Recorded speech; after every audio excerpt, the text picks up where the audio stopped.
좋은 날입니다. 오늘도 말씀 안에 승리하는 하루 되시기를 기도하겠습니다. 오늘 생명의 산 본문은 스가랴 9장 1절부터 8절입니다. 오늘 본문에서는 이방 나라들을 심판하시고 이스라엘을 보호해 주실 것에 대해 말씀해 주십니다. 이 구절들을 통해 하나님께서 무엇을 말씀하시는지 살펴보도록 하겠습니다.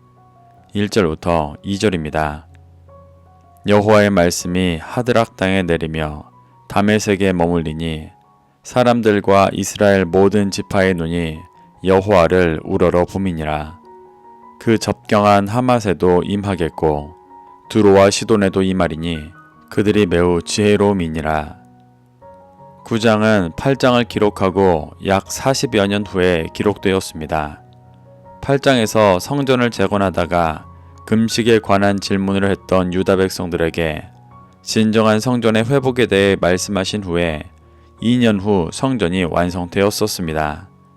포로에서 돌아와 중간에 성전 재건을 멈췄던 기간까지 총 20년에 걸쳐 성전을 재건한 귀환민들은 성전을 재건하면 하나님께서 다시 성전에 임재하시며 이스라엘을 진리로 통치하시고 이방인들의 핍박이 완전히 사라지며 황폐하여진 땅도 다시 회복되어 번영과 평안을 누리게 될 것이라는 기대를 가지고 있었습니다.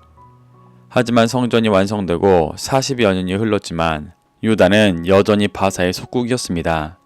이방 나라들의 핍박이 완화되지 않고 현실의 삶은 매우 힘들었습니다.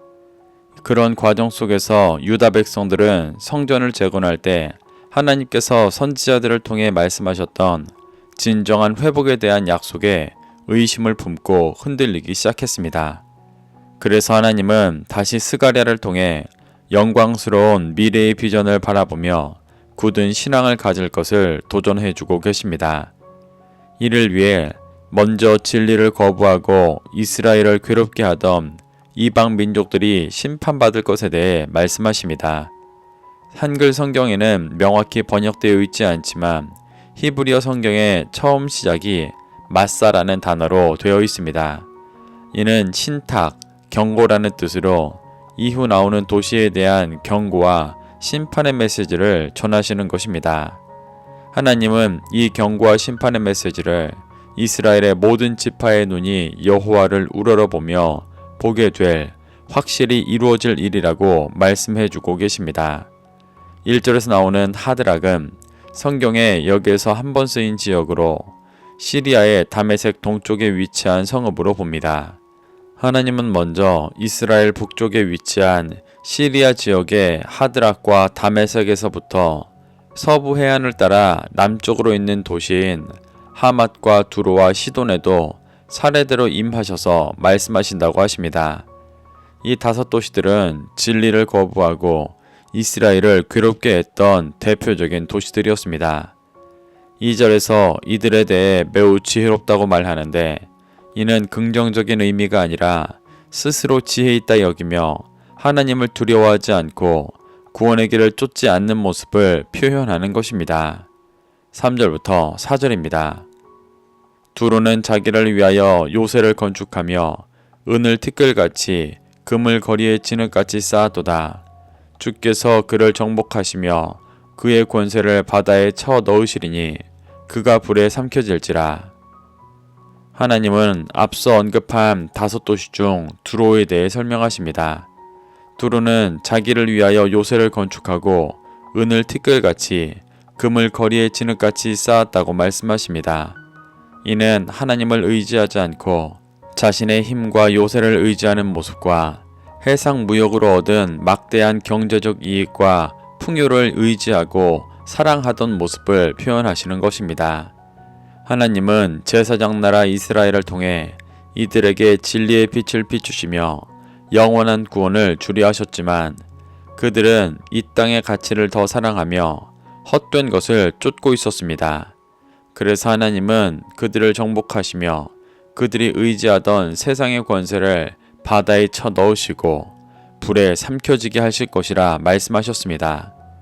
여기서 바다는 사탄이 통치하는 곳으로 두로가 소망하고 속해 있던 곳입니다. 하나님은 진리를 듣고 돌이키지 않는 두로를 결국엔 그들이 사랑하던 깊은 죄와 어둠 속에 넣으시며 심판하실 것이라고 말씀하시는 것입니다. 또한 불로 심판하시며 진리를 받아들이지 않는 그들이 진리의 성령님의 불 앞에 완전히 깨어지고 심판받게 될 것이라 말씀하고 계십니다. 5절부터 7절입니다. 아스글론이 보고 무서워하며 가사도 심히 아파할 것이며 에그론은 그 소망이 수치가 되므로 역시 그러하리라. 가사에는 임금이 끊어질 것이며 아스글론에는 주민이 없을 것이며 아스도데는 잡족이 거주하리라. 내가 블레셋 사람의 교만을 끊고 그의 입에서 그의 피를 그의 입 사이에서 그 가증한 것을 제거하리니 그들도 남아서 우리 하나님께로 돌아와서 유다의 한 지도자같이 되겠고 에그론은 여부스 사람같이 되리라. 하나님은 블레셋의 주요 도시인 아스글론과 가사와 에그론과 아스돗이 심판받을 것에 대해 말씀하십니다. 먼저 아스글론이 두로가 심판받는 것을 보고 두려워할 것이라고 말합니다. 이들 또한 두로와 같이 제사장 나라 이스라엘을 통해 비춰주시는 진리를 거부하고 오히려 이스라엘을 괴롭게 하며 세상의 소욕을 쫓던 자들입니다. 그렇기 때문에 하나님의 때에 자신과 같은 두로가 심판받는 것으로 인해 두려워하는 것입니다. 가사도 이를 보며 심히 아파할 것이라고 말합니다. 아파하다의 원어는 힐로, 괴로워하다, 몸부림치다 라는 뜻입니다. 이는 자신에게도 임할 심판으로 인해 극심히 괴로워하는 모습을 표현하시는 것입니다. 또 에그로는 그 소망이 수치가 된다고 말씀하십니다. 여기서 말하는 소망이란 두로와 같이 강력한 요새와 부요한 경제력을 추구했던 것을 말합니다. 에그론 역시 하나님께서 이스라엘을 통해 주시는 구원의 은혜보다 이 세상의 소욕을 따라갔지만 그것이 결국 수치가 된다고 말씀하시는 것입니다.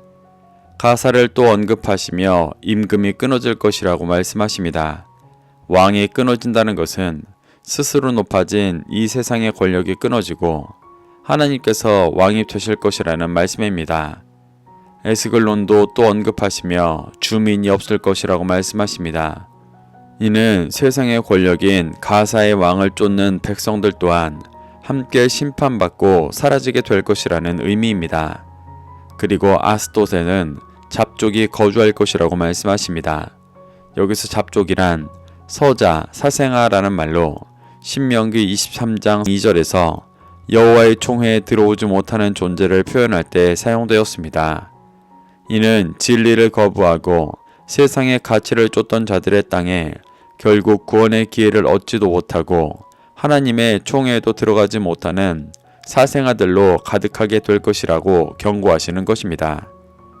이렇게 하나님은 블레셋 사람의 교만을 끊으시고 그의 입에서 피를 그의 입 사이에서 그 가증한 것을 제거하실 것이라고 말씀하십니다. 하나님께서 앞선 절에서 언급하셨던 내용대로 블레셋을 심판하시며 그들의 죄를 깨트리시고 정결하게 하실 것이라고 말씀하시는 것입니다. 그의 입에서 피를 제거하신다는 것은 그들이 타인의 영적인 생명을 빼앗던 죄에서 벗어나게 하실 것이라는 말씀이시고 그의 입 사이에서 가증한 것을 제거하신다는 것은 그들이 먹던 비진리와 이 세상의 헛된 소망들을 제거하시며 온전한 진리의 양식만을 먹는 자들이 되게 하신다는 말씀이십니다. 하나님은 이렇게 블레셋을 심판하시고 그냥 버리시는 것이 아니라 그들이 하나님께로 돌아오게 하셔서 유다의 한 지도자와 같이 되고 여부스 사람, 즉 예루살렘 백성같이 되어 거룩한 제사장 나라로 살아가도록 인도하실 것이라고 말씀하십니다. 하나님께서 행하시는 심판의 목적이 단순한 파괴가 아니라 회복이라는 것을 보여주시는 것입니다. 여기서 언급되었던 도시들은 이스라엘을 괴롭게 하고 진리에 대적하던 이방 나라들을 대표합니다. 그 안에는 혈통은 이스라엘 사람이었지만 제사장 나라로 살아가지 않고 이방과 같은 죄악으로 살아가던 자들 또한 포함되어 있습니다. 하나님은 성전을 재건하고 40년의 시간이 지나며 낙망하고 있는 백성들에게 이러한 이방과 같은 중심을 철저하게 멸하시고 심판하시며 회복시키실 것이라고 말씀하시는 것입니다. 8절입니다. 내가 내 집을 둘러 진을 쳐서 적군을 막아 거기 왕래하지 못하게 할 것이라. 포악한 자가 다시는 그 지경으로 나아가지 못하리니 이는 내가 눈으로 친히 봄이니라. 하나님은 이방의 죄악은 심판하시지만 하나님의 집인 예루살렘은 둘러 진을 쳐서 적군을 막으시고 포악한 자가 다시는 그 지경에 지나가지 못하게 하실 것이라고 말씀하십니다. 이는 외부에 있는 이방인들을 깨뜨리시고 예루살렘을 보호하실 것이라는 말씀임과 동시에 예루살렘 안에 있는 모든 불신앙을 깨뜨리시고 더 이상 죄에 미혹되지 않게 하시며 온전한 믿음으로 살아가는 자들로서 보호하실 것을 말씀하시는 것입니다. 이렇게 하나님은 오늘 본문을 통해 성전을 재건하고 40년간의 시간 동안 낭망하고 있는 백성들에게 진리를 거부하는 이방 나라들을 심판하시고 이스라엘을 보호하실 것을 말씀하시며 그들이 다시 거룩한 제사장 나라의 백성으로서 하나님의 보호하심을 누리게 될 것을 도전하고 계십니다. 우리도 이러한 하나님의 역사하심 속에서 교훈받아 나의 중심이 심판받을 이방인과 같지 않은지를 돌아보고 그러한 자들을 새롭게 하시며 날마다 보호하시는 하나님의 은혜 가운데 들어가게 되시기를 축복합니다. 그래서 거룩한 제사장 나라로서 날마다 진리의 빛을 비추며 하나님의 때를 준비하게 되시기를 소망합니다. 오늘도 말씀을 심령에 새겨 승리하는 하루 되시기를 기도하겠습니다.